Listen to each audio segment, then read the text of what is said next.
என் உயிரோடு கலந்திருக்கக்கூடிய தலைவர் கலைஞர் அவர்களின் உயிரினும் உயிரான அன்பு உடன்பிறப்புகளே, உங்கள் அனைவருக்கும் என்னுடைய அன்பான வணக்கம். வருகிற 18ஆம் தேதி நடைபெறவிருக்கக்கூடிய நாடாளுமன்றத்தினுடைய தேர்தல் மத்தியில் அமைந்திருக்கக்கூடிய பாசிச ஆட்சிக்கு, சர்வாதிகார மோடியினுடைய ஆட்சிக்கு முடிவு கட்டக்கூடிய தேர்தல் தான் நாடாளுமன்றத்தினுடைய தேர்தல். அந்த நாடாளுமன்ற தேர்தலில் இந்த ஈரோடு நாடாளுமன்ற தொகுதியினுடைய மதச்சார்பற்ற முற்போக்கு கூட்டணியின் சார்பில் மறுமலர்ச்சி திராவிட முன்னேற்றக் கழகத்தினுடைய அங்கீகாரம் பெற்றிருக்கக்கூடிய வேட்பாளராக உங்களிடத்தில் நிறுத்தப்பட்டிருக்கக்கூடிய நம்முடைய அன்பிற்கும் பேரன்பிற்கும் உரிய கணேசமூர்த்தி அவர்களுக்கு நீங்கள் எல்லாம் உதயசூரியன் சின்னத்தில் ஆதரவு தந்து மிகப்பெரிய வெற்றியை தேடித்தர வேண்டும் என்று கேட்டுக்கொள்வதற்காக உங்களை தேடி நாடி நான் வந்திருக்கிறேன். உங்களை தேடி நாடி நான் வந்திருக்கிறேன் என்று சொன்னால் ஏதோ தேர்தலுக்காக மட்டுமல்ல, தேர்தல் நேரத்தில் மட்டும் வந்து போகக்கூடியவர்கள் நாங்கள் அல்ல.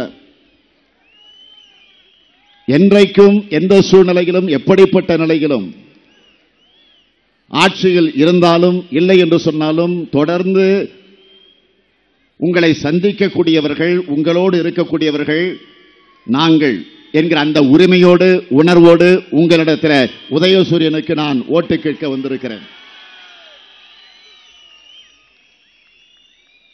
தலைவர் கலைஞர் அவர்கள் இல்லாமல் நடைபெறுகிற தேர்தல், திராவிட முன்னேற்றக் கழகத்தை பொறுத்தவரையில் அவர் இல்லாமல் நடைபெறுகிற முதல் தேர்தல். நான் எண்ணி பார்க்கிறேன், தலைவர் கலைஞர் அவர்கள் முதலாக 57ஆம் ஆண்டு திராவிட முன்னேற்றக் கழகம் தேர்தல் களம் கண்ட நேரத்தில் அவர் குளித்தலை தொகுதியில வேட்பாளராக நின்று வென்றார். சட்டமன்றம் சென்றார். தொடர்ந்து மக்களுக்கு பணியாற்றி இருக்கிறார். 57 தான் முதலில் களம் காணுகிற அந்த நிலையை திராவிட முன்னேற்றக் கழகம் எடுத்தது. நாடு சுதந்திரம் அடைந்ததற்கு பிறகு நடைபெற்ற முதல் தேர்தல் 1952ஆம் ஆண்டு. அந்த 52ஆம் ஆண்டு நாம் களத்தில் இறங்கல, தேர்தல் களத்தில் போட்டியிடல. ஆனால் அதற்கு பிறகு 57ஆம் ஆண்டு நடைபெற்ற தேர்தலிலே போட்டியிட்டோம். போட்டியிடுகிற நேரத்திலே கூட அறிஞர் அண்ணா அவர்கள் தன்னிச்சையாக முடிவெடுக்கல. அவர் ஜனநாயக அடிப்படையில் 1956ஆம் ஆண்டு திருச்சியில் நடைபெற்ற மாநில மாநாட்டில் அங்கே குழுமியிருந்த மக்களிடத்தில் கருத்துக்களை கேட்க ஒரு பெட்டியை வைத்தார். போட்டியிட வேண்டுமா வேண்டாமா என்று உங்கள் கருத்தை எழுதி அந்த பெட்டிகளை போடுங்கள் என்று ஒரு வேண்டுகோள் வைத்தார் அண்ணா அவர்கள். எல்லோரும் எழுதி போட்டார்கள். அதற்கு பிறகு அதை பிரித்து எண்ணிய நேரத்தில் போட்டியிட வேண்டும் என்றுதான் பெரும்பான்மையானவர்கள் அதில் எழுதி போட்டிருந்தார்கள். ஆக ஜனநாயகத்தின் மீது நம்பிக்கை கொண்ட அண்ணா அவர்கள் அதை ஏற்றுக்கொண்டு 57ஆம் ஆண்டு தேர்தல் களத்தில் இறங்கினோம். 57 அன்றைக்கு ஒருங்கிணைந்த திருச்சி மாவட்டத்தில் இருந்த குளித்தலை தொகுதிகளை கலைஞர் நின்றார், வென்றார். அதை தொடர்ந்து அவர் நின்ற எல்லா தேர்தல்களிலும் தோல்வி என்பதை அறியாமல் வெற்றி வெற்றி வெற்றி என்பதை மாத்திரமே அவர் பெற்றிருக்கிறார். 57 2016 ஆண்டு வரையில் நடைபெற்றிருக்கக்கூடிய அனைத்து தேர்தலிலும் வென்றவர் நம்முடைய தலைவர் கலைஞர் அவர்கள். 14 வயதில் திருவாரூரில் பள்ளிக்கூடத்தில் படித்துக் கொண்டிருந்த ஒரு மாணவனாக தலைவர் கலைஞர் அவர்கள் அங்கிருக்கக்கூடிய மாணவர்களை ஒன்று திரட்டி திருவாரூர் தெற்கு வீதியில ஒரு பேரணி, சக மாணவர்களை ஒன்று சேர்த்து பேரணி. எதற்கு? நம்முடைய தாய்மொழி தமிழுக்கு ஆபத்து வந்துவிடக்கூடாது, திணிக்கப்படுகிற இந்தியை எதிர்த்தாக வேண்டும். ஆகவே இந்தி ஒழிக, தமிழ் வாழ்க என்ற முழக்கத்தை முழங்கி தலைவர் கலைஞர் அவர்களுடைய கரத்தில் தமிழ் கொடி, புலி வில் கயல் பதிந்திருக்கக்கூடிய தமிழ் கொடி, அந்த கொடியை தாங்கி பிடித்தபடி அவர் பேரணியை நடத்தினார். நான் எண்ணி பார்க்கிறேன், 57 சட்டமன்ற தேர்தலில் நின்றவர். ஆனால் அதற்கு முன்பு 14 வயதிலேயே தமிழ் கொடியை மாணவனாக இருந்தபோது தாங்கி பிடித்தாரோ, அந்த 14 வயதிலே தாங்கி பிடித்த தமிழ் கொடியை தன்னுடைய கடைசி மூச்சு விடுகிற வரையில 95 வயது வரையில அந்த தமிழ் கொடியை பட்டோலை வீசி பறக்க வைத்த தலைவர் தான் நம்முடைய தலைவர் கலைஞர் அவர்கள். அந்த தலைவர் கலைஞர் அவர்கள் இன்றைக்கு இல்லை. ஆக இயற்கை நம்மிடத்திலிருந்து பிரித்திருக்கலாம். அறிஞர் அண்ணாவினுடைய நினைவிடத்திற்கு பக்கத்தில் அவர் ஓய்வெடுத்துக் கொண்டிருக்கிறார். ஓயாமல் உழைத்த தலைவர், ஓய்வுக்கே ஓய்வு கொடுத்த தலைவர். ஆக இன்றைக்கு அவர் நம்மிடத்தில் இல்லை என்று சொன்னாலும் நம்முடைய உள்ளத்தோடு, ஊனோடு, உதிரத்தோடு, உயிரோடு கலந்திருக்கக்கூடிய தலைவர் கலைஞர் அவர்கள். ஆக இன்றைக்கு அவர் இல்லை என்று சொன்னாலும் அவருடைய சார்பில் அவருடைய மகனாக இருக்கக்கூடிய ஸ்டாலின் இங்கே வந்து உங்களிடத்தில் வாக்கு கேட்க வந்திருக்கிறார். கலைஞர் பிறந்த அந்த திருவாரூரில் தான் என்னுடைய தேர்தல் பிரச்சார பயணத்தை கடந்த 20ஆம் தேதி தொடங்கினேன். ஆக திருவாரூரில் தொடங்கிய என்னுடைய பயணம் இப்பொழுது ஈரோட்டுக்கு வந்திருக்கிறது. ரத்தம் சூடான இளைஞனாக திருவாரூரிலே புறப்பட்ட தலைவர் கலைஞர் அவர்கள் முதலில் வந்து தங்கிய ஊர் இந்த ஈரோடு தான்.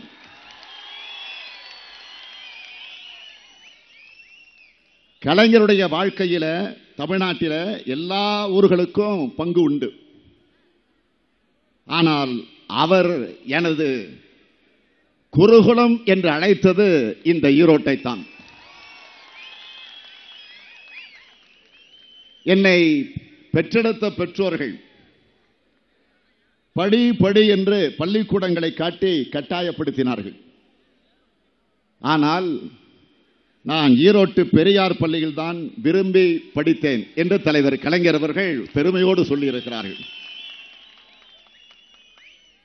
அதனால்தான் தலைவர் கலைஞர் அவருடைய சிலையை கூட திருவாரூரில் திறப்பதற்கு முன்பே அவருடைய குருகுலமாக இருக்கக்கூடிய இந்த ஈரோட்டிலே நாம் திறந்து வைத்தோம்.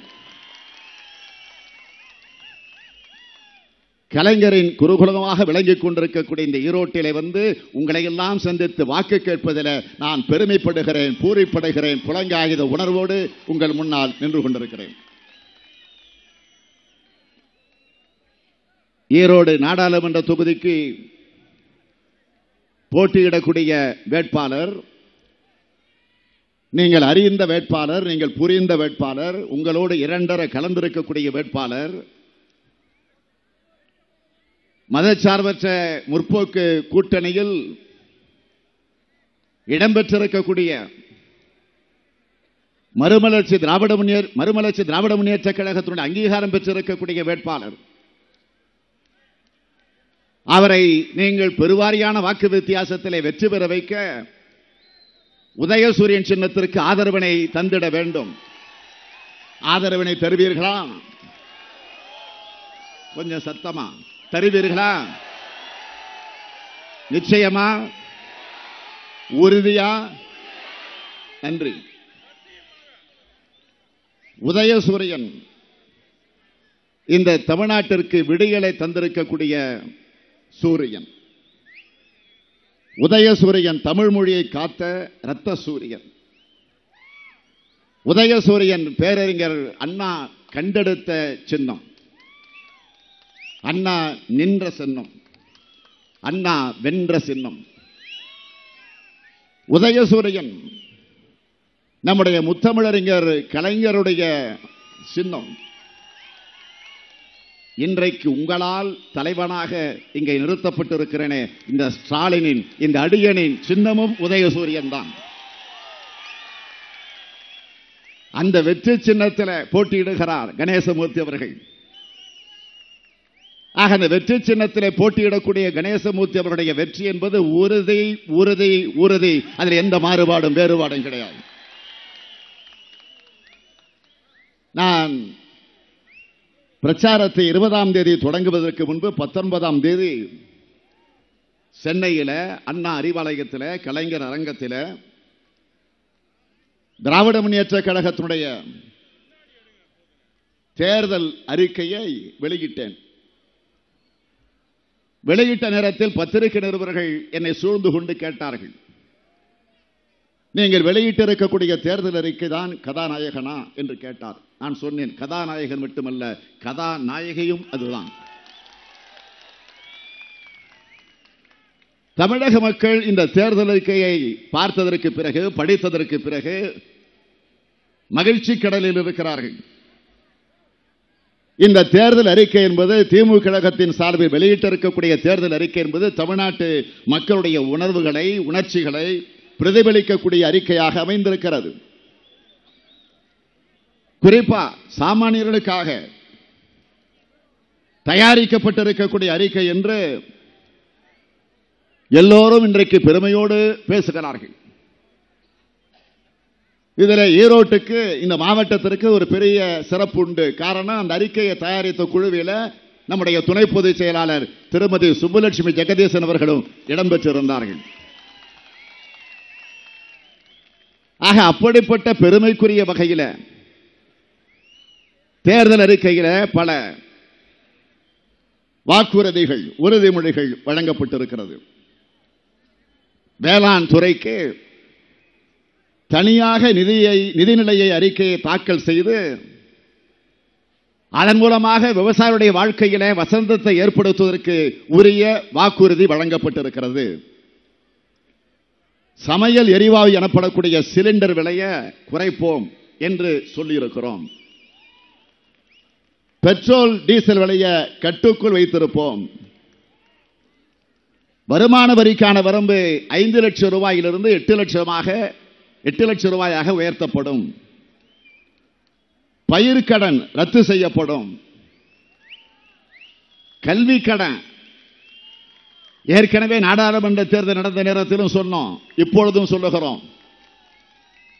மாணவர்களுடைய கல்வி கடன் முழுமையாக தள்ளுபடி செய்யப்படும். நீட் தேர்வை ரத்து செய்வோம். அதிமுக தேர்தல் அறிக்கையிலும் இடம்பெற்றிருக்கு. இதுதான் வேடிக்கையிலும் வேடிக்கை. நீட் தேர்வை தமிழ்நாட்டில் நுழைய விடுவதற்கு காரணமாக இருந்தவர்கள் அதிமுக ஆட்சி. திமுக ஆட்சி இருந்த வரையில அது உள்ள நுழைய முடியல. கலைஞர் தடுத்து நிறுத்தினார். நீதிமன்றத்திற்கு சென்றார். ஆனால் அதிமுக ஆட்சியில் உள்ள நுழைஞ்சது மட்டுமல்ல, அதற்குரிய ட்ரைனிங் சென்டர் எல்லாம் போட்டு, அதனால் அன்னிதா என்கிற ஒரு தாழ்த்தப்பட்ட சமுதாயத்தை சார்ந்த ஒரு மாணவி, அரியலூர் பகுதியை சார்ந்தவர், அந்த சகோதரி, அந்த மாணவி தற்கொலை செய்து கொண்டு மாண்ட கொடுமை. 2 முறை சட்டமன்றத்தில் தீர்மானம் போட்டிருக்கிறோம்.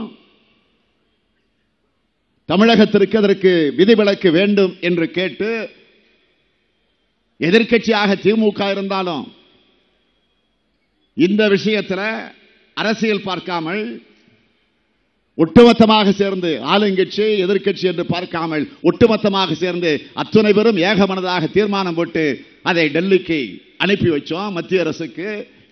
என்ன ஆச்சு? அதை கேட்க வக்கில்ல, வகையில்லை, துப்பு இல்லை, யோகியதை இல்லை, அருகதை இல்லை, தெம்பு இல்லை, திராணி இல்லை. அழுத்தம் கொடுக்க இப்ப தேர்தல் வந்த காரணத்தால்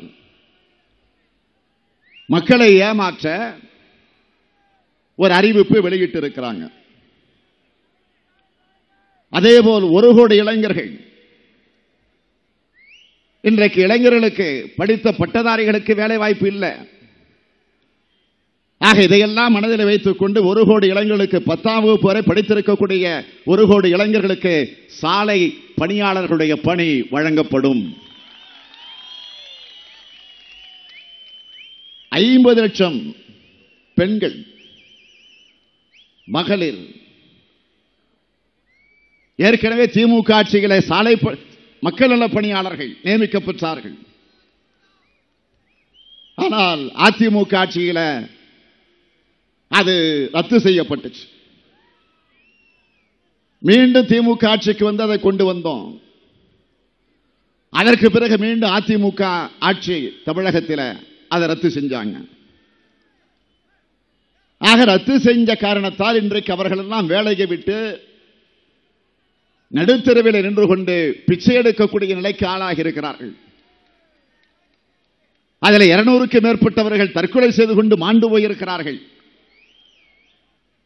ஆக இந்த நிலையில தான் நான் இங்கே கூறிட விரும்புவது, மீண்டும் திமுக ஆட்சிக்கு வருகிற நேரத்தில் வேலை இழந்திருக்கக்கூடிய,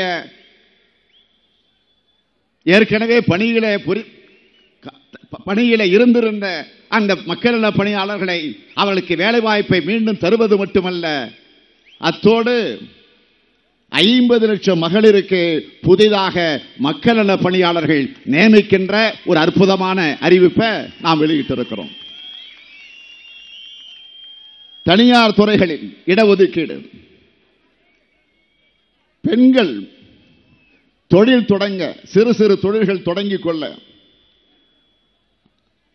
அவர்களுக்கு 50,000 ரூபாய் வட்டியில்லா கடன், பள்ளி கல்லூரி மாணவர்களுக்கு ரயிலிலே பயணம் செய்ய இலவச பாஸ், திருச்சி, மதுரை, கோவை, சேலம் போன்ற மாநகராட்சிகளில் சென்னையில் அமைந்ததை போல மெட்ரோ ரயில் திட்டம், கேபிள் டிவி கட்டணம் முந்தைய அளவுக்கு குறைக்கப்படும். ஆக இப்படி பல அறிவிப்புகள், சிலவற்றை தான் அடையாளம் காட்டியிருக்கிறேன். இந்த அறிவிப்புகளை பார்த்து உடனே தமிழகத்தில் சில அறிவுஜீவிகள் இருக்கிறது. ஏதோ அவர்களுக்குத்தான் பொருளாதாரத்தை பற்றி தெரியும், நாட்டினுடைய நிலைமைகளை பற்றி முழுமையாக தெரியும் என்ற அறிவுஜீவிகள் சிலர் இருக்கிறார்கள். நம்முடைய தேர்தல் அறிக்கையை பார்த்து படித்து பார்த்துட்டு இதையெல்லாம் நிச்சயமாக நிறைவேற்ற முடியாது, திமுக தேர்தல் அறிக்கையில் வாய்க்கு வந்தபடியெல்லாம் நினைத்ததையெல்லாம் அறிவிச்சிருக்கு. இன்னும் சில அறிவுஜீவிகள் என்ன சொல்றாங்கன்னா, ஸ்டாலின் என்ன இந்தியாவினுடைய பிரதமரா, இந்தியாவினுடைய பிரதமராக ஆக போகிறாரா? ஏன்னா இதையெல்லாம் பிரதமர் தான் செய்ய முடியும். அந்த நோக்கத்தில் அந்த கேள்வியை அந்த அறிவுஜீவிகள் கேட்டிருக்கிறார்கள். பிரதமர் செய்ய வேண்டியதை ஸ்டாலின் சொல்லுகிறார் என்று சில புத்திசாலிகள் அந்த உணர்வோடு சிலர் இந்த கருத்துக்களை எடுத்துச் சொல்லி இருக்கிறார்கள். எனக்கு இது தெரியாதா? அவ்வளவு மாங்கா மடையனா நான்? இது கூட தெரியாமல் 50 ஆண்டு காலம் பொது வாழ்வில் இருந்து இன்றைக்கு தலைவர் கலைஞர் அவர்களால் கட்டி காத்திருக்கக்கூடிய திராவிட முன்னேற்ற கழகத்தினுடைய தலைவராக இந்த மேடையில் வந்து நின்றிருக்க முடியுமா?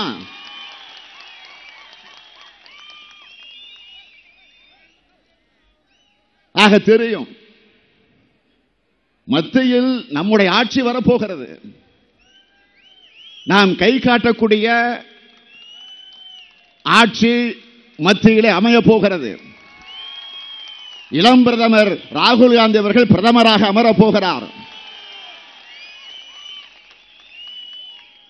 அதுதான் நம்முடைய முழக்கம். மத்தியில் நாம் காட்டக்கூடிய ஆட்சி. அந்த முழக்கத்தை தொடர்ந்து நாம் முழங்கிக் கொண்டிருக்கிறோமே.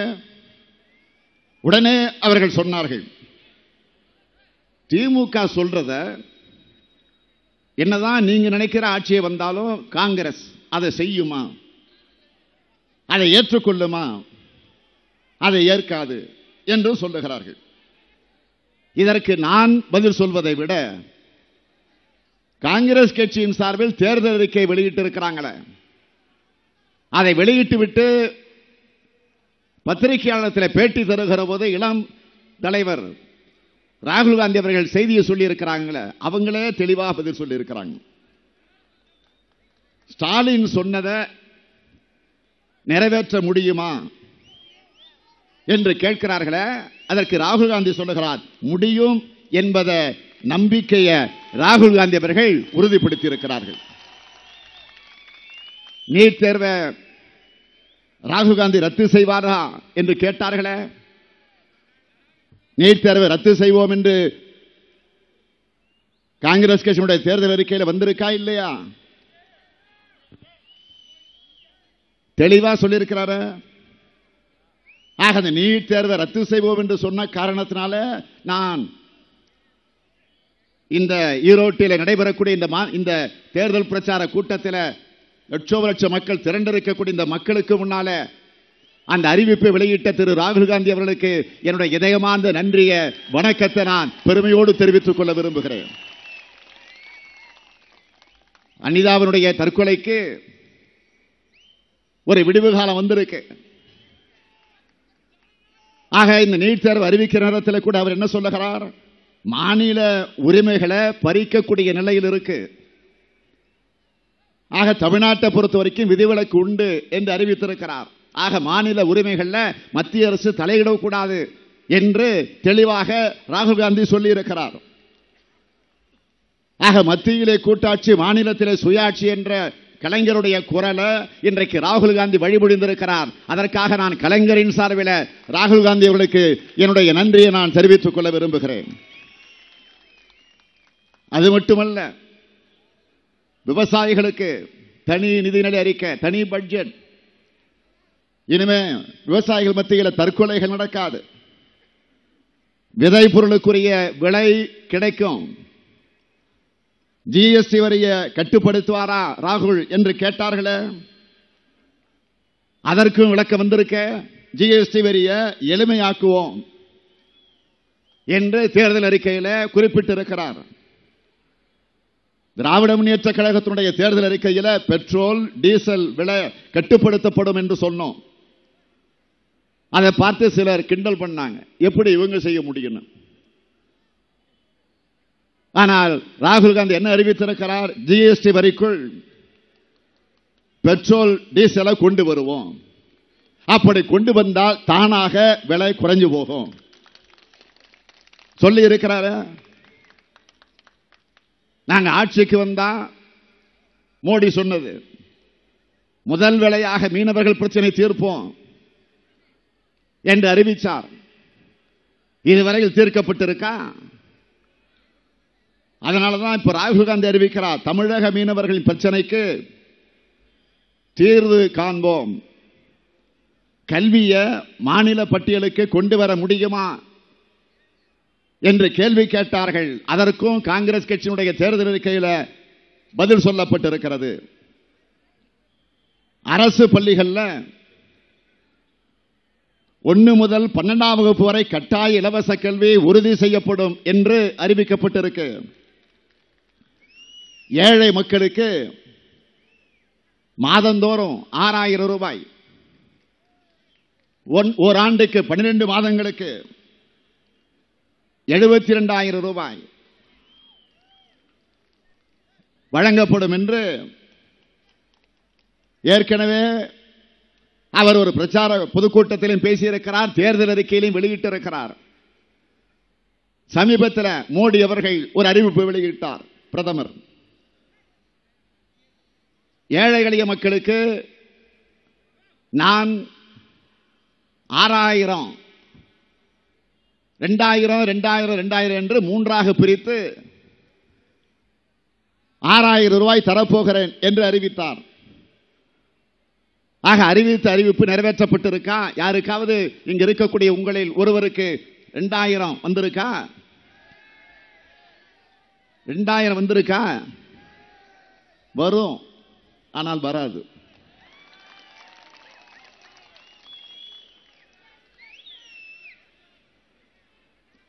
திராவிட முன்னேற்ற கழகத்தினுடைய தேர்தல் அறிக்கையை முழுமையாக இன்றைக்கு காங்கிரஸ் கட்சியின் சார்பில் மத்தியில் நாங்கள் ஆட்சிக்கு வருவோம் என்ற அந்த உணர்வோடு, அப்படி வந்தால் என்னென்ன உறுதிமொழிகளை காப்பாற்றுவோம் என்று ராகுல் காந்தி அவர்களால் எடுத்துச் சொல்லப்பட்டிருக்கிறது. அது உள்ளபடியே வரவேற்கப்பட வேண்டிய ஒன்று. ஆக அவைகளெல்லாம் நிறைவேற்றப்பட வேண்டும் என்று சொன்னால், நீங்கள், உங்களுடைய உறவினர்கள், உங்களுடைய நண்பர்கள்,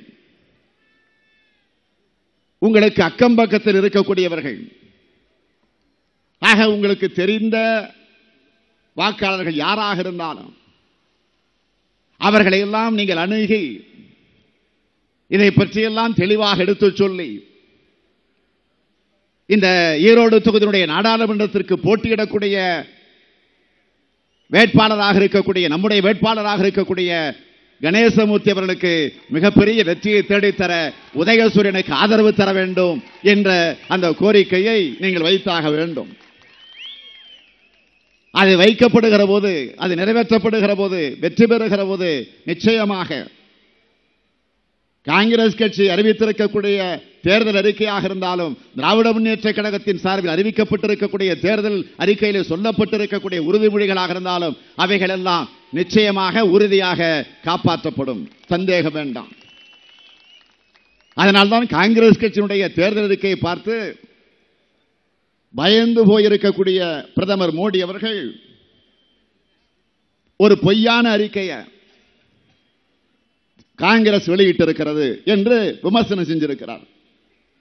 ஒரு போலி என்று சொல்வதை பார்க்கும்போது நமக்கெல்லாம் சிரிப்பு தான் வருது. ஒரு பொய்யர பொய் என்று சொல்வது வேடிக்கையிலும் வேடிக்கை. கிராமத்தில் ஒரு பழமொழி சொல்வாங்க, பொய்ய சொன்னாலும் பொருத்தமா சொல்லுங்கடா போக்கத்து பசங்களா அப்படின்னு. ஒரு திரைப்படத்தில் ஒரு பாடல் வரும், பொய்யிலே பிறந்து பொய்யிலே வளர்ந்த புலவர் பெருமானே. இப்ப அதை மாற்றி பாடம், பொய்யிலே பிறந்து பொய்யிலே வளர்ந்து மோடி பெருமானேன்னு பாடம் புலவர் எடுத்துட்டு. ஆக எதற்கெடுத்தாலும் பொய் தான். இதே பிரதமர் மோடி அவர்கள் கடந்த நாடாளுமன்ற தேர்தலில் வெற்றி பெற்று பிரதமராக வந்து உட்கார்ந்தார். அந்த தேர்தல் களத்தில் நின்ற போது, மக்களிடத்தில் வந்து பிரச்சாரம் செய்த போது என்ன சொன்னார்? இந்தியாவுக்கு வெளியே 90 லட்சம் கோடி ரூபாய் கருப்பு பணம் இருக்கு, வெளிநாடுகள் இருக்கு. அதை நான் முழுமையாக மீட்டுக்கிட்டு வந்து இந்தியாவில் இருக்கக்கூடிய ஒவ்வொருவருக்கும் அவருடைய வங்கிகளில் 15 லட்சம் ரூபாய் டெபாசிட் செலுத்துவேன், போடுவேன் சொன்னாரா இல்லையா? 15 லட்சம் யாருக்காவது வந்திருக்கா? 5 வருஷம் ஆச்சு. 15 லட்சம் வேண்டாம், 15,000, அட்லீஸ்ட் ஒரு 15 ரூபா. 5 வருஷமா அதை பற்றி கேட்கல, கவலைப்படல. ஆக இதே பிரதமர் மோடி அவர்கள் 15 லட்சம் கூட தந்திருக்க வேண்டாம், 15,000 கூட இல்ல, 15 ரூபாய் கூட இல்ல, கருப்பு பணத்தையாவது மீட்டு இருக்கிறாரா? எந்த வங்கியிலிருந்து மீட்டிங்க, எவ்வளவு பணம் மீட்டிங்க, இதுவரையில் சொல்லப்பட்டிருக்கா? கிடையாது.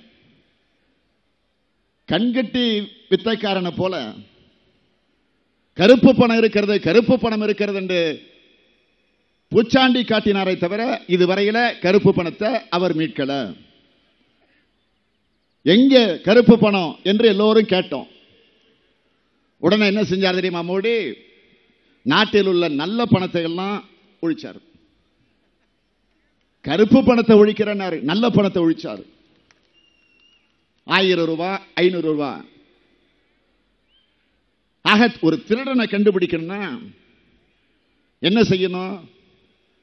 ஊர்ல இருக்கக்கூடிய எல்லா மக்களையும் கைது பண்ணி ஜெயில வச்சு அதிலிருந்து திருடனை கண்டுபிடிக்கிறதா? ஆக அது மாதிரி நல்ல பணத்தை எல்லாம் ஒழிச்சிடுற காரணத்தினால கருப்பு பணத்தை கண்டுபிடிச்சிட முடியுமா? இந்தியாவினுடைய பிரதமர் மோடி என்று சொல்வதில் நாங்கள் உள்ளபடியே வெட்கப்படுறோம், வேதனைப்படுறோம். ஒரு துக்ளக் தர்பார் நடந்துகிட்டு இருக்கு. இதற்கிடையில் இங்க ஒருத்தர் எடப்பாடி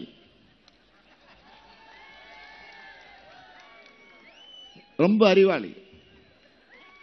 கம்பராமாயணத்தை எழுதியது சேக்கிழார் என்று சொல்லக்கூடிய அளவிற்கு ஆற்றலை பெற்றவர்.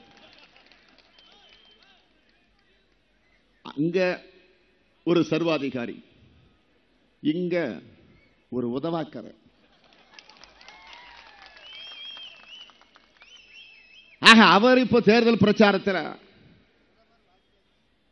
மும்முரமாக ஈடுபட்டிருக்கிறார். பார்க்கிறேன். அம்மையார் ஜெயலலிதா அவர்கள் உயிரோடு இருந்த வரையில எங்க இருந்தாங்கன்னே தெரியாது. எல்லாம் இப்படித்தான், இல்லைன்னா இப்படி. இப்ப பாத்தீங்கன்னா ஏதோ எம்ஜிஆர் மாதிரி நம்மளை நினைச்சுக்கிட்டு இன்னைக்கு பிரச்சாரம் பார்க்கிறோம். ஏதோ மக்கள் பெருசா திரடுறாங்க அவங்களுக்கு. ஆக பிரச்சாரத்தை நடத்துறார். நான் வேண்டாம்னு சொல்ல, ஜனநாயகத்தில் யார் வேண்டுமானாலும் பிரச்சாரம் செய்யலாம், மக்களை சந்திக்கலாம், சந்தியுங்கள், வேண்டாம்னு சொல்லல. ஆக அவர் என்ன சொல்றாருன்னா, திமுகவுடைய தேர்தல் அறிக்கை, குறிப்பா காங்கிரஸ் கட்சி சார்பில் வெளியிடப்பட்டிருக்கக்கூடிய தேர்தல் அறிக்கை சாத்தியமற்றது என்று எடப்பாடி சொல்லுகிறார். சாத்தியம் இல்லைன்னு சொல்லி இருந்தா எது சாத்தியம் இல்லை அப்படின்னு சொல்லணும். அப்படி சொன்னா அதை வச்சு நானும் பரிசீலிக்கிறேன். அவரால் முடிஞ்சது காலை பார்த்தால் ஊர்ந்து போய் தொட்டு வணங்குறதை தவிர அவருக்கு எதுவும் சாத்தியம் கிடையாது. நாட்டுக்கோ நாட்டு மக்களுக்கோ என்ன செய்யலாம் என்று என்றாவது அவரை சிந்தித்து பார்த்தது உண்டா? யோசித்தது உண்டா? அதை பற்றி அவர் கவலைப்பட்டது உண்டா? மக்களது போராட்டங்களுக்காவது அவர் செவி சாய்க்கிறாரா? அதை பற்றி கிஞ்சிற்றும் கவலைப்படுகிறாரா? 8 வழிச்சாலை திட்டத்தை எதிர்க்கிற, அதை எதிர்த்து போராடி கொண்டிருக்கக்கூடிய மக்களை அழைச்சு பேச்சுவார்த்தை நடத்தியிருக்கிறாரா? அதற்கு பதிலாக, அதற்கு நேர்மாறாக போலீஸ் அனுப்புகிறார், அச்சுறுத்துகிறார், மிரட்டுகிறார். அதற்கு பிறகு அவர்களை தாக்குகிறார்கள், கைது செய்கிறார்கள், சிறையில் கொண்டு போய் போடுகிறார்கள். ஆக நியாயம் கேட்கிற மக்கள் மீது அராஜகத்தை ஏவி விடுகிறார். அதே போல தூத்துக்குடியில ஸ்டெர்லைட்டால அதனால் ஏற்படக்கூடிய கொடுமைகள்,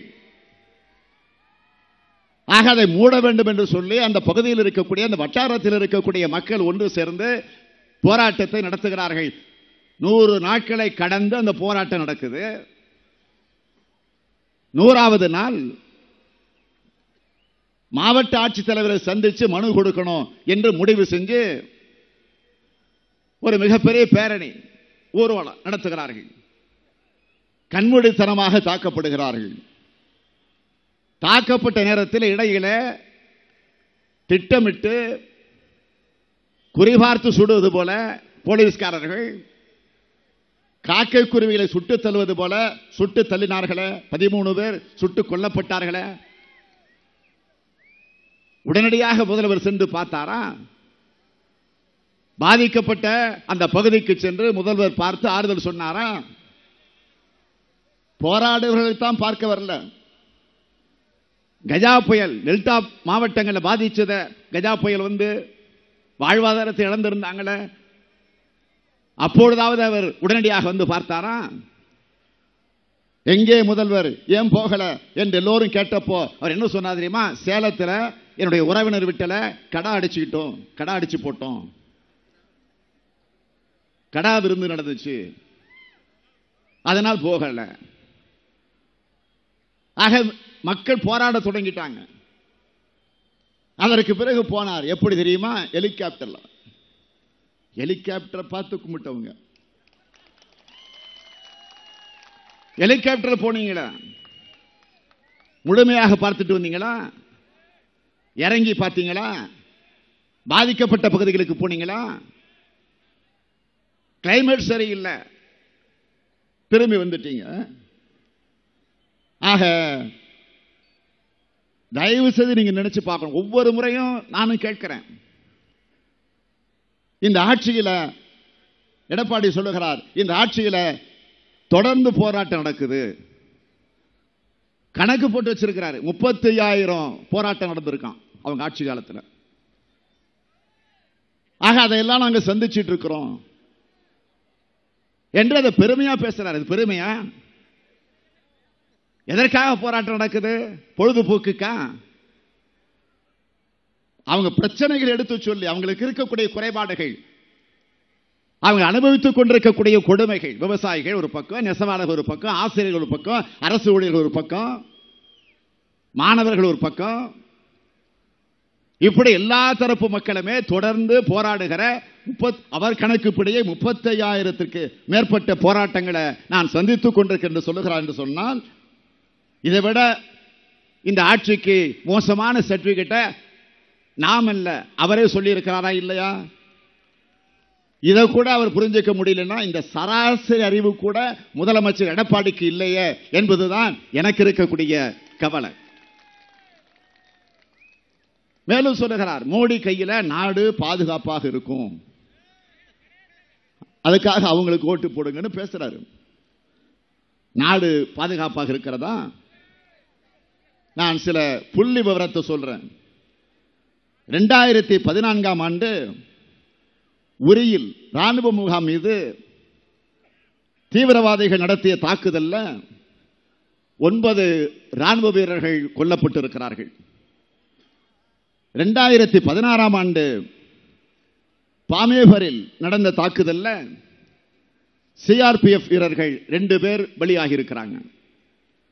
அதே 2016ல் ஜம்முவில ராணுவ முகாமில் நடத்தப்பட்ட தாக்குதல்ல 7 ராணுவ வீரர்கள் பலியாகி இருக்கிறார்கள். கடந்த மாசம் 40 வீரர்கள் பலியாகி இருக்கிறார்கள். ஆக எங்க பாதுகாப்பாக இருக்கு?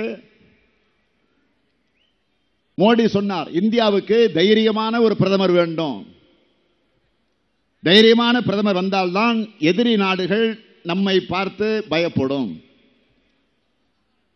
என்ற நிலையில ஒரு வார்த்தையை சொன்னார். ஆக எதை சொல்லி மக்களிடம் ஓட்டு வாங்கி பிரதமராக போன மோடி அவர்கள் இந்தியாவை பற்றி எந்த கவலையாவது பட்டிருக்கிறாரா? மோடிக்கு இந்தியாவை பற்றி எல்லாம் கவலை இல்லை, உலகத்தை பற்றி தான் அவருக்கு கவலை. வெளிநாடு வாழ் இந்தியரை போல வெளிநாடு வாழ் பிரதமர் அவர். அதனால்தான் வெளிநாடு வாழ் பிரதமராக இருக்கக்கூடிய மோடியை வீட்டுக்கு அனுப்ப வேண்டும் என்று உணர்வோடு நடைபெறக்கூடிய தேர்தல் தான் இந்த நாடாளுமன்ற தேர்தல். அவருடைய பதவியை பறிக்கணும். சிபிஐ, அமலாக்கத்துறை, வருமான வரித்துறை, ரிசர்வ் வங்கி, தேர்தல் ஆணையம், திட்ட கமிஷன், புள்ளி விவர ஆணையம், பல்கலைக்கழகங்கள், இதனுடைய தொடர்ச்சியாக ராணுவம், அதற்கு பின்னால் விஞ்ஞானிகள், இப்படி அனைத்தையும் தன்னுடைய சுயநலத்திற்காக, தன்னுடைய அரசியல் லாபத்திற்காக அவர் பயன்படுத்திக் கொண்டிருக்கிறாரே தவிர இது ஒரு மிகப்பெரிய ஜனநாயக விரோதம். இது மிகப்பெரிய நினைத்தே பார்க்க முடியாத சர்வாதிகாரம். கடந்த 29ஆம் தேதியிலிருந்து நம்முடைய திமுக மீது அதிகமான கோபம் வந்திருக்கு. இப்போ கடந்த 29ஆம் தேதியிலிருந்து நம் மீது அதிகமான அளவுக்கு கோபத்தை இப்ப பாய்ச்சிக்கிட்டு இருக்கிறாங்க. வேற ஒண்ணும் இல்லை. இதற்கு 3 காரணங்கள் தான். என்ன காரணங்கள் என்றால், முதல் காரணம், ராகுல் காந்தி அவர்களை பிரதமர் என்று முதலா தமிழ்நாட்டு மக்களின் சார்பில், திமுகவின் சார்பில் நான் அறிவிச்சேன். அது முதல் காரணம். இரண்டாவது காரணம், இந்தியா முழுவதும் கருத்து கணிப்பில், இந்த தேர்தலை பொறுத்த வரைக்கும், இந்த நாடாளுமன்ற தேர்தலை பொறுத்த வரைக்கும் கருத்து கணிப்பில் இந்திய அளவில் காங்கிரஸ் கட்சி அல்லது பிஜேபி என்று மாறி மாறி கருத்துக்கள் வருது. ஆனால் தமிழ்நாட்டை பொறுத்தவரையில் திமுக தான், திமுக தலைமையில் இருக்கக்கூடிய அணிதான் என்று நம்ம எதிர்க்கிற ஊடகங்கள் கூட அந்த கருத்து கணிப்பை வெளியிட்டுக் கொண்டிருக்கிறார்கள். இது இரண்டாவது காரணம். மூன்றாவது காரணம், தொடர்ந்து ஈடுபட்டு இருக்கக்கூடிய இந்த பிரச்சாரத்தில் கூடுகிற கூட்டத்தை பார்க்கிறாங்க. அந்த கூட்டத்தை பார்த்த உடனே ஆத்திரம் வந்துருச்சு. அதனால தானே துரைமுருகன் வீட்டில் ரைடு, மிரட்டுவதற்கு, அச்சுறுத்துவதற்கு. அதை பார்த்தா நாங்கள் பயப்பட போகிறோம்? மிஸ்ஸாவை பார்த்தவங்க, தடாவை பார்த்தவங்க, பொடாவை பார்த்தவங்க,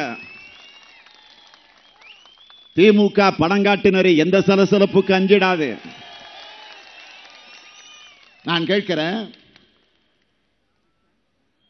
ரைடு பண்ண வரீங்க, வருமான வரித்துறை சார்பில் வரீங்க. ஏற்கனவே இதே தமிழ்நாட்டில் எத்தனையோ ரைடுகள் நடந்திருக்கு. ஆர்கே நகர் தேர்தல் நடந்தப்போ மக்கள் நல்வாழ்வுத்துறை அமைச்சராக இருக்கக்கூடிய விஜயபாஸ்கர் வீட்டில் நடந்துச்ச 89 கோடி ரூபாய்க்கு ஆவணங்கள், முதலமைச்சரிலிருந்து ஒரு 9 அமைச்சர்களுக்கு என்னென்ன பங்கு என்று ஆதாரத்தோடு வருமான வரித்துறையை கண்டுபிடிச்சு அதை நீதிமன்றத்திலே ஒப்படைச்சு விசாரணை நடந்துகிட்டு இருக்கு. ஒரு பக்கத்தில் தேர்தல் ஆணையத்திலையும் கொடுத்து தேர்தலை நிறுத்தினாங்க. ஆக அது குறித்து இதுவரைக்கும் ஏதாவது உண்மை செய்தி வெளிவந்திருக்கா? தலைமைச் செயலகத்தில், தலைமைச் செயலாளருடைய அலுவலகத்தில் போய் ரைடு பண்ணீங்களே, என்ன ஆச்சு? உண்மை மக்களுக்கு வந்திருக்கா?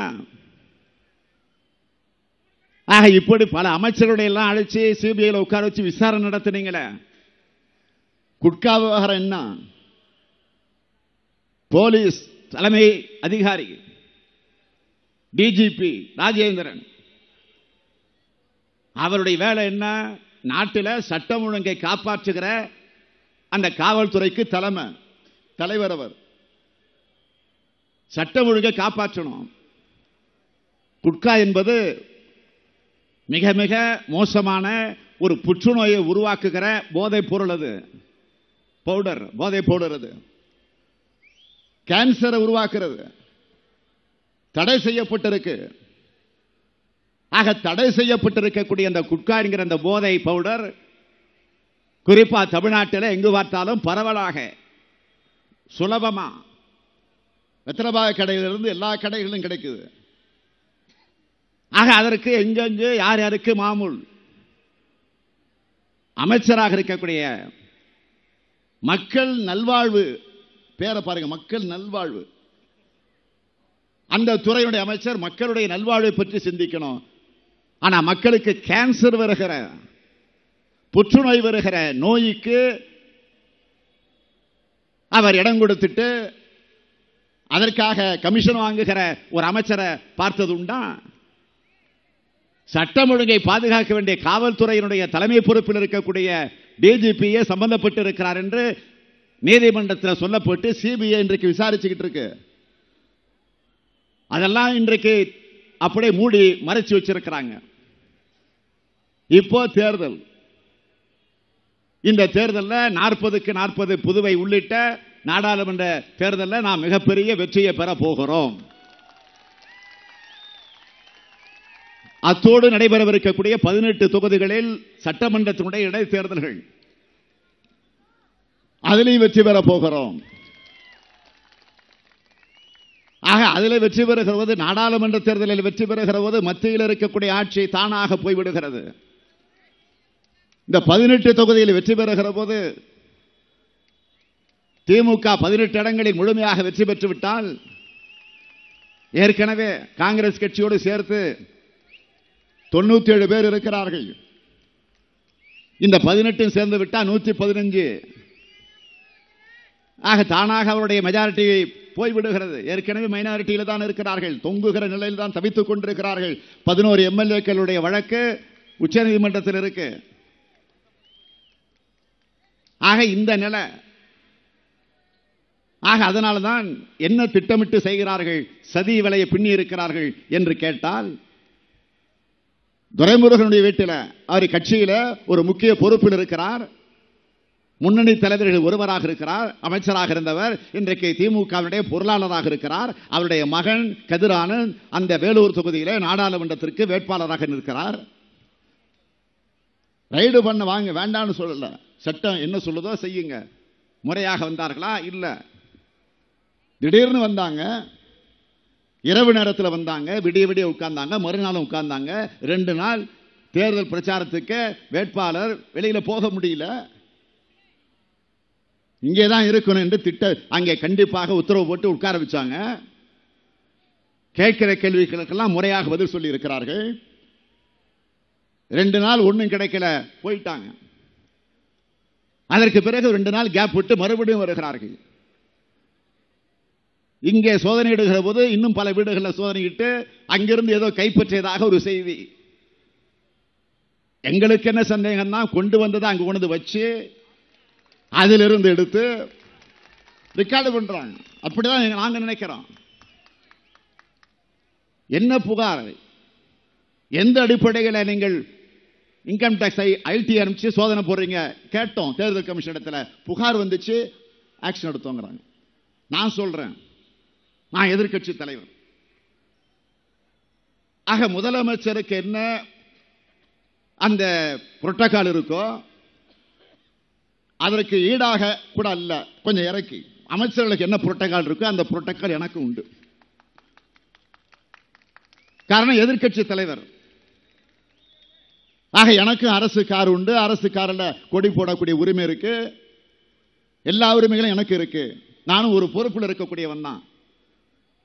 திமுக தலைவருங்கிறத கூட மறந்துருங்க, எதிர்க்கட்சி தலைவர். நான் சொல்றேன், மோடி வீட்டில் கோடி கோடியா பணம் இருக்கு, சோதனையிட போகிறீங்களா? நான் கேட்கிறேன். எடப்பாடி முதலமைச்சர் வீட்டில் பல ரகசியங்கள் இருக்கு, நான் புகார் தரேன், போயிடுவீங்களா? ஆக வேண்டும் என்று திட்டமிட்டு நடக்கிற சதி இது. ஏற்கனவே அன்புநாதன் போன தேர்தல் நடந்தப்போ கரூர் பகுதியில் அன்புநாதன் கிட்டத்தட்ட 5 கோடி ரூபாய் ஆம்புலன்ஸ் வண்டியில் வச்சிருந்தாங்க. உள்ள அரசு மருத்துவமனையினுடைய ஆம்புலன்ஸ் வண்டி உள்ள இருக்கு அவர் வீட்டில். அது உள்ள இருந்து 5 கோடி எடுத்திருக்கிறாங்க. இப்போ சபேசன் அப்படின்னு ஒரு பெரிய கான்ட்ராக்டர், வேலுமணிக்கு ரொம்ப வேண்டியவர், அமைச்சர் வேலுமணிக்கு, உள்ளாட்சித்துறை அமைச்சர் வேலுமணிக்கு, அவர் வீட்டிலிருந்து 15 கோடி எடுத்தது 200 கோடின்னு சொல்றாங்க. ஆனா வெளியில கணக்கு வந்துச்சு 15 கோடி. சோதனை எடுக்கிற போது அவருக்கு ஹார்ட் அட்டாக், ஒரு நாடகம் போய் படுத்துட்டார் மருத்துவமனையில். பாதியில நிறுத்திட்டாங்க. ஏன்? டெல்லியிலிருந்து மேலிடத்திலிருந்து போன் வருது, ஜூனியர் வேடன் எழுதியிருக்கு இந்த வாரம். மேலிடம்னா தெரியும் உங்களுக்கு. ஆக மேலிடத்திலிருந்து பிரஷர், நிறுத்தியாச்சு.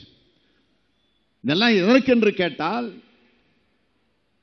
அந்த வேலூர் நாடாளுமன்ற தொகுதியில் சட்டமன்றத்திற்கு நடைபெற இருக்கக்கூடிய 2 இடைத்தேர்தல்கள், ஆம்பூரில் குடியாத்தம், அந்த நாடாளுமன்றத்துக்கு உட்பட்டு வருது. ஆக எப்படியாவது வேலூர் நாடாளுமன்ற தொகுதியுடைய தேர்தலை திட்டமிட்டு நிறுத்திட்டு அதன் மூலமாக அந்த 2 தொகுதியில் இடைத்தேர்தல் நிறுத்திட்டா திமுக முழுசா வெற்றி பெற்றா கூட இந்த ஆட்சி கவிழாது அப்படின்னு ஒரு கணக்கு. நாடாளுமன்றத்தில் 40 வந்துட்டா மோடியா இருக்க போறாரு. இதுவரைக்கும் மோடி காப்பாத்திக்கிட்டு இருந்தார். ஆக இதை நீங்கள் உணர்ந்து பார்க்கணும். 2 நாட்களாக நமக்கு வந்து கொண்டிருக்கக்கூடிய செய்தி என்னன்னு கேட்டா, நம்முடைய கூட்டத்தை பார்க்கிறார்கள். ஐபி ரிப்போர்ட் போயிடுச்சு, டெல்லிக்கு உளவுத்துறை செய்தி போயிடுச்சு. ஆக இது எப்படியாவது தடுத்தாகணும்.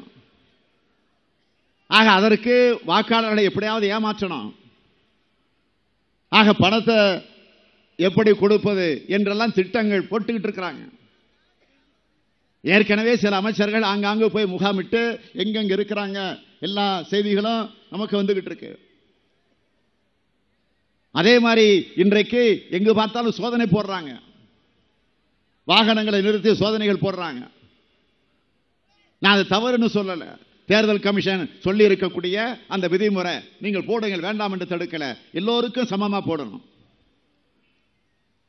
ஆக இதை ஏமாற்ற வேண்டும் என்ற அடிப்படையில் எப்படி சென்ற முறை ஆம்புலன்ஸை பயன்படுத்தி பணத்தை கடத்தினாங்க, பணத்தை அனுப்பிச்சு வச்சாங்க கட்டுக்கட்டாக. இப்போ போலீஸ் வேனை பயன்படுத்த போறாங்க. அது ராஜேந்திரன் டிஜிபி அவருடைய தலைமையில தான் இருக்கிறது காவல்துறை. அவரு 3 வருஷத்தை தாண்டி பதவியில் இருக்கிறாரு. 3 வருஷம் தாண்டி மட்டும் இல்ல, அவர் பதவியே போச்சு, ரிட்டையர்ட் ஆயிட்டாரு, பதவி காலமே முடிஞ்சு போச்சு. ஆனா இந்த ஆட்சியில் அவர் எக்ஸ்டென்ஷன் கொடுத்து பணி நீட்டிப்பு கொடுத்து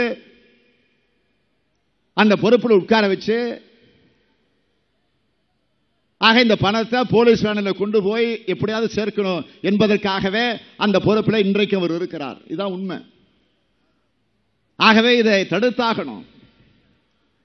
நான் காலையிலேயே தேர்தல் கமிஷனருக்கு தொடர்பு கொண்டு தலைமை கழகத்தின் சார்பில் கடிதம் அனுப்பிச்சு வச்சிருக்கிறோம். எப்படி சோதனை போடுகிறீர்களோ போலீஸ் சோதனை போடுங்கள். அதனை தயவுதாட்சியை பார்க்காதீங்க.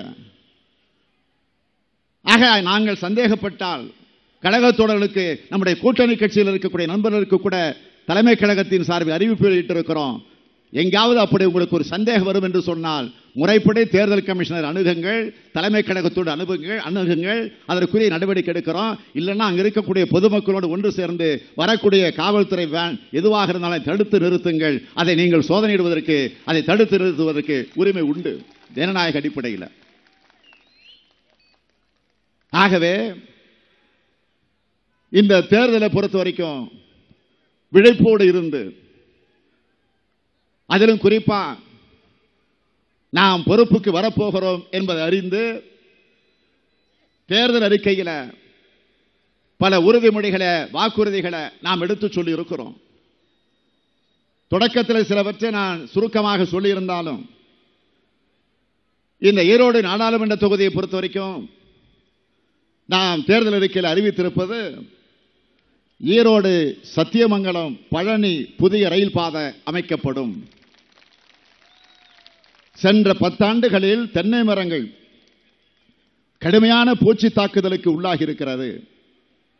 அந்த தென்னை விவசாயிகளுக்கு உரிய நிவாரணம் வழங்கப்படும். வங்கிகள், கூட்டுறவு சங்கங்களில் 5 சவரன் வரை உள்ள விவசாய தொழிலாளர்களுடைய நகை கடன் தள்ளுபடி செய்யப்படும்.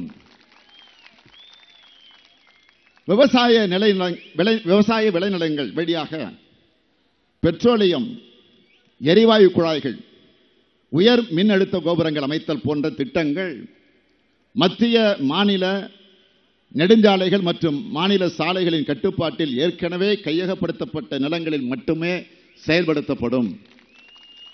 நெல்லுக்கான குறைந்தபட்ச ஆதார விலை குவிண்டாலுக்கு 2500 ரூபாயும், கரும்புக்கு டன் ஒன்றுக்கு 4000 ரூபாயும் வழங்கப்படும். பரம்பிக்குளம் ஆழியாறு திட்டத்தின் கீழ் புதிய அணைகள் கட்டவும், மேல் நீராற்றிலிருந்து தண்ணீரை திருமூர்த்தி அணைக்கு எடுத்துச் செல்ல சுரங்க திட்டமும் செயல்படுத்தப்படும். வணிகர்கள் மற்றும் மக்களின் பிரச்சனைகள் அனைத்தையும் குறைக்கும் வகையில் ஜிஎஸ்டி சட்டத்தில் திருத்தம் கொண்டு வரப்படும். சாய ஆலைகளில் இருந்து வெளியேறும் கழிவுகளை அகற்ற சிஇடிபி எனப்படும் கழிவகற்றும் பொதுவான திட்ட வசதிகள் செய்து தரப்படும். 2 லட்சம் மக்கள் தொகைக்கு மேல் உள்ள நகரங்களில் கைத்தறி துணிகளின் விற்பனை அதிகரிக்க கவின்மிகு காட்சியகங்கள் அமைக்கப்படும். ஏழை நெசவாளர்களுக்கு இலவச மின்சாரம் வழங்கப்படும். நெசவு தொழில் ஜிஎஸ்டியால் நலிவடைந்திருப்பதை சீர் செய்யப்படும். மத்திய தர வர்க்கத்தினரும் அரசு மற்றும் தனியார் ஊழியர்களும் சொந்த வீடுகளை வாங்குவதில் கடுமையான பிரச்சனைகளை சந்திக்கிறார்கள். முடங்கி கிடக்கும் கட்டிட தொழிலுக்கு புத்துயிரூட்டு வண்ணம் இந்த பிரச்சனைகளுக்கெல்லாம் உடனடியாக தீர்வு காணப்படும். ஆக இப்படி பல உறுதிமொழிகள் வழங்கப்பட்டிருக்கு. ஒவ்வொரு முறையும் தேர்தல் வந்தால் திமுகவை பொறுத்த வரைக்கும் பல வணிக பெருமக்களை, விவசாய சங்கத்தில் இருக்கக்கூடிய நிர்வாகிகளை, அரசு ஊழியருடைய சங்கத்தில் இருக்கக்கூடிய நிர்வாகிகளை, தொழிலதிபர்களை, பெருந்தொழிலதிபர்களை, சிறு குறு தொழிலதிபர்களை எல்லாரையும் அழைச்சி, அந்த நிர்வாகிகளை அழைச்சி உட்கார வச்சு கலந்து பேசி, அதற்கு பிறகு தலைவர் கலைஞர் அவர்கள் தேர்தல் அறிக்கையை தயாரித்த அந்த தேர்தல் அறிக்கை அவரே மேடையில் வந்து மக்களிடத்தில் முழுமையாக படித்து காட்டி, படித்து முடித்ததற்கு பிறகு திருக்குறள் போன்று 2 வரிய அவர் சொல்லுவார். சொன்னதை செய்வோம், செய்வதை சொல்வோம். இது கலைஞர் சொன்னது. கலைஞர் சொன்னதை அவருடைய மகனாக இருக்கக்கூடிய ஸ்டாலின் சொல்லுகிற சொன்னதை செய்வோம், செய்வதை சொல்வோம். உரிமைக்கு குரல் கொடுப்போம், உறவுக்கு கை கொடுப்போம். கலைஞர் சொன்னது. அதைத்தான் நான் திருப்பி சொல்லுகிறேன். ஆக என்னை பொறுத்தவரையில் இன்றைக்கு மாநாடு போல் இந்த கூட்டத்தை நாம் நடத்தி கொண்டிருக்கிறோம். நம்முடைய மாவட்ட செயலாளர் முத்துசாமி அவர்கள், அவருக்கு துணை நின்று பணியாற்றி இருக்கக்கூடிய கழக நிர்வாகிகள், கூட்டணி கட்சியில் இடம்பெற்றிருக்கக்கூடியவர்கள் அயராது பாடுபட்டு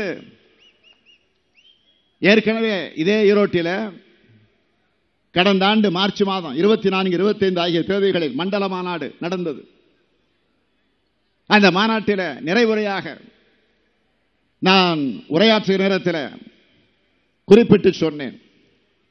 அப்பொழுது தலைவர் கலைஞர் அவர்கள் உடல் நலிவுற்ற நிலையில் ஓய்வெடுக்க வேண்டிய அவசியத்திற்கு, கட்டாயமாக ஓய்வெடுக்க வேண்டிய அவசியத்திற்கு வயது முதிர்ச்சியின் காரணமாக கோபாலபுரத்தில் ஓய்வெடுத்துக் கொண்டிருந்தார். அப்பொழுது மண்டல மாநாடு, அந்த மாநாட்டில் நிறைவுரை ஆற்றுகிற போது நான் சொன்னேன், தலைவர் கலைஞர் அவர்களே, நீங்கள் ஓய்வெடுத்துக் கொண்டிருக்கிறீர்கள். நீங்கள் ஓய்வெடுக்கிற இந்த சூழ்நிலையில் இந்த மாநாட்டை நாங்கள் நடத்தி கொண்டிருக்கிறோம். ஆக இந்த மாநாட்டின் மூலமாக நான் சொல்லக்கூடிய வாக்குறுதி, உறுதிமொழி என்னவென்று கேட்டால், விரைவில், மிக மிக விரைவில் தமிழ்நாட்டில் ஆட்சி மாற்றத்தை உருவாக்கி, அப்படி மாறுகிற ஆட்சி திமுக ஆட்சியாக அதை ஏற்படுத்தி அதை உங்களிடத்தில் கொண்டு வந்து ஒப்படைப்போம் என்ற உறுதிமொழி அவர் உயிரோடு இருக்கிற நேரத்தில் நிறைவேற்ற எண்ணினேன், உங்கள் ஒத்துழைப்போடு. ஆனால் அந்த வாய்ப்பு எனக்கு கிட்டாமல் போய்விட்டுச்சு. அது ஒரு பெரிய குறை. அது குறையாக இருந்தாலும் இப்பொழுது அதற்குரிய சூழ்நிலை, அந்த சந்தர்ப்பம், வாய்ப்பு கிடைச்சிருக்கு. அதுதான் வருகிற 18ஆம் தேதி நடக்கிற தேர்தலில் தனிப்பட்ட ஸ்டாலினாக அல்ல, தலைவர் கலைஞர் அவர்கள் விழிப்பார ஒவ்வொரு நிகழ்ச்சிகளும், அது மாநாடாக இருந்தாலும், பொதுக்கூட்டமாக இருந்தாலும், திருமண விழாக்களாக இருந்தாலும், கட்சி நிகழ்ச்சிகளாக இருந்தாலும், அரசு விழாக்களாக இருந்தாலும், எல்லா நிகழ்ச்சிகளிலும் மேடையில் இருக்கக்கூடிய முக்கியஸ்தர்களை, முன்னணியினரை விழித்துவிட்டு நிறைவாக கூடியிருக்கக்கூடிய மக்களை பார்த்து, என் உயிரினும் மேலான அன்பு உடன்பிறப்புகளே என்று விழிப்பார, அந்த உடன்பிறப்புகளுடைய நீங்கள் ஏற்றுக்கொண்டிருக்கக்கூடிய தலைவனாக இந்த பொறுப்பில் இருந்தாலும் என்றைக்கு நானும் உங்களில் ஒருவனாக இருந்து என்னுடைய கடமையை ஆற்றுவேன் என்ற அந்த உறுதி எடுத்துக்கொண்டுதான் அந்த உறுதிமொழி சொன்னேன். ஆக அந்த உறுதிமொழியை காப்பாற்றுகிற சூழல் வந்திருக்கு. ஆகவே நான் உங்களையெல்லாம் மன்றாடி கேட்கிறேன். தலைவர் கலைஞர் அவர்கள் இன்றைக்கு இல்ல. அவர் இல்லாமல் நடைபெறக்கூடிய இந்த தேர்தலில் அவர் நமக்கு கற்றுத் தந்திருக்கக்கூடிய இந்த பயிற்சி நம்மிடத்தில் இருக்கு. அவர் ஊட்டி இருக்கக்கூடிய இந்த உணர்வு நம்மிடத்தில் இருக்கு. அவரால் உருவாக்கப்பட்டிருக்கக்கூடிய இந்த கொள்கை நம்மிடத்தில் இருக்கு. அவருடைய லட்சியம் இருக்கு. எல்லாவற்றையும் தாண்டி அவர் உழைத்த அந்த உழைப்பு நம்மிடத்தில் இருக்கிறது. அதை ஒட்டுமொத்தமாக சேர்த்து மாபெரும் வெற்றியை கணேசமூர்த்தி அவர்களுக்கு பெற்றுத்தந்து உதயசூரியன் சின்னத்தில் ஆதரிக்கிற அந்த சூழ்நிலை ஏற்படுத்தி அந்த வெற்றியை விரைவில் தலைவர் கலைஞருடைய நினைவிடத்தில் கொண்டு போய் வைத்து நம்முடைய வணக்கத்தை செலுத்த உறுதி எடுப்போம், சபதமேற்போம். விடைபெறுகிறேன். நன்றி, வணக்கம்.